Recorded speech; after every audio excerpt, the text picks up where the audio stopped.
कि महाना पिया उस जोगिया का, कि महाना पिया उस जोगिया का, ध्यान उसी का धरती। एक छोटी सी लड़की पार्वती शिव शंकर पूजा करती। एक छोटी सी लड़की पार्वती एक छोटी सी लड़की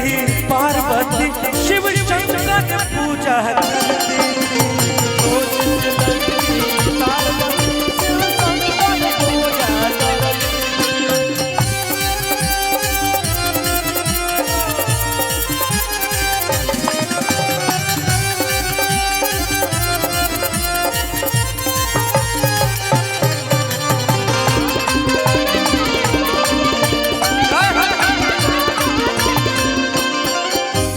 अब भक्त देखा कई तरह के होले। एगो भक्त बाबा के यहाँ पहुँच गई। अब बाबा और भंगी हुए, अब बाबा के भक्त और भंगी होले। जाके का कहता भक्त, ए भैया कहता कि जैसे तोहके हो, जैसे तोहके चाहे पार्वती कौनो पगली के हमरो फेर बाबा हो जैसे तोहके चाहे पार्वती जैसे तोहके चाहे पार्वती कौनो पगली के हम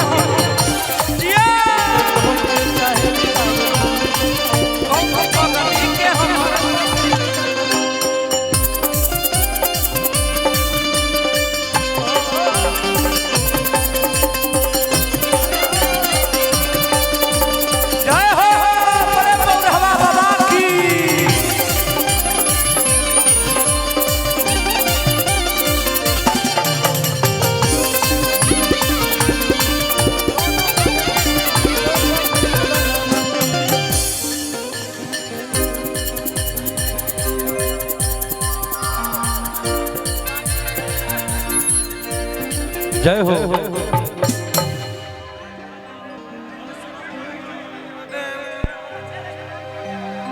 आगे का कहता भक्त कि देवो के देव महादेव देव आदि देव देव जी भजन करी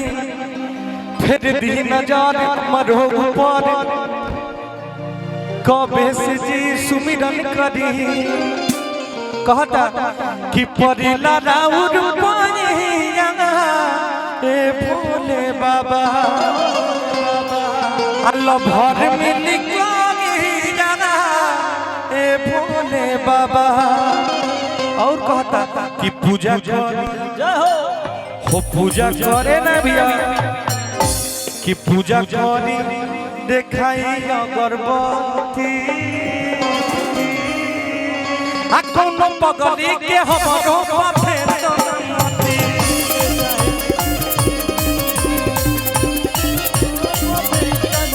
जैसे तोहके चाहे पार्वती कौनो पगली के हमरो फेर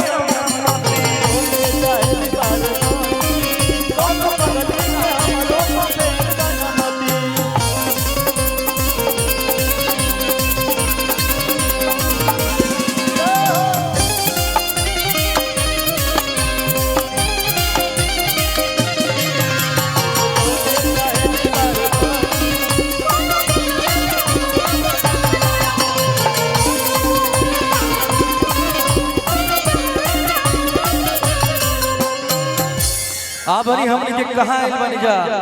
परम धाम ब्रह्मपुर के पावन धरती पर कि ब्रह्मपुर काशी हरिद्वार गूंज रहा है जय जयकार। ब्रह्मपुर काशी हरिद्वार गूंज रहा है कि भोले की भक्ति में हो के मगन देखो गेरुआ रंग में रंगाए हैं कि महादेव के दीवाने आए हैं महादेव के दीवाने महादेव के दीवाने आए हैं ब्रह्मपुर काशी हरिद्वार गूंज रहा है जय जयकार ब्रह्मपुर काशी हरिद्वार गूंज रहा है जय जयकार भोले की भक्ति में हो के मगन देखो गेरुआ रंग में रंगाए हैं कि भोलेनाथ के दीवाने आए हैं महादेव के दीवाने आए हैं भोलेनाथ के दीवाने आए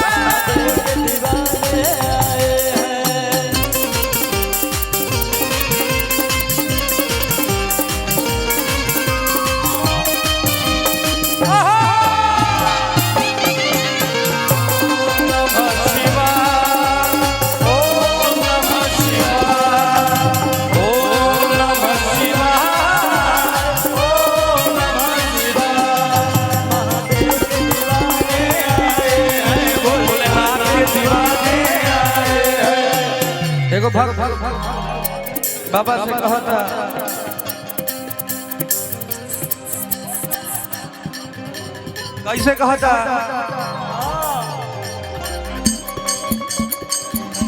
कि भोले बाबा खोला ना होके बड़ी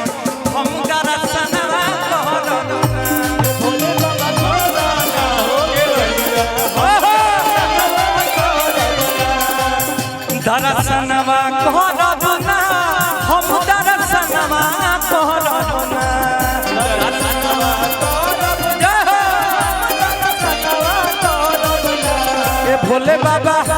ए भोले बाबा खोलो ना के बढ़िया हम दर्शनवा ए भोले बाबा खोलो ना के बढ़िया हम दर्शनवा कहला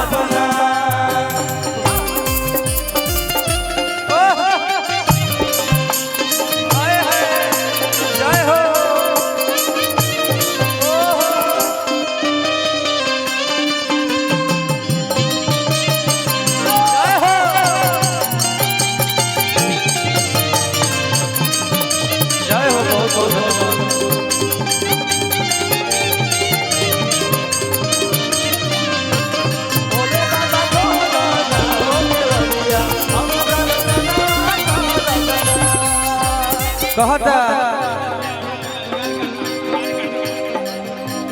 भंगिया धतूर बेला पाती हो रउए खाती हो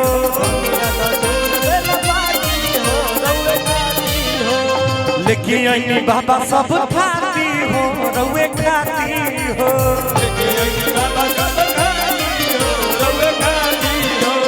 भंगिया धतूर बेला पाती हो रउए खाती हो